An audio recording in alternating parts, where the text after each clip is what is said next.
mano giliu įsitikinimu, absoliuti dauguma to, ką daro nacionalinis susivienijimas, yra būtent klasikinio tautinio konservatizmo linija.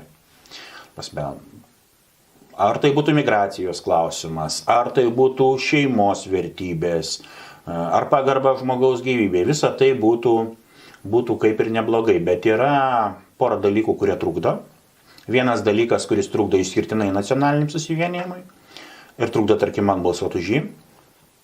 Ir kita problema, kuri yra bendra beveik visų šitų alternatyvių partijų, tai pirmoji problema yra tai, kad jie vadovaujasi tokiu ultrakatalikišku požiūriu ir tautiškumą dažnai painioja su viena religinė konfesija.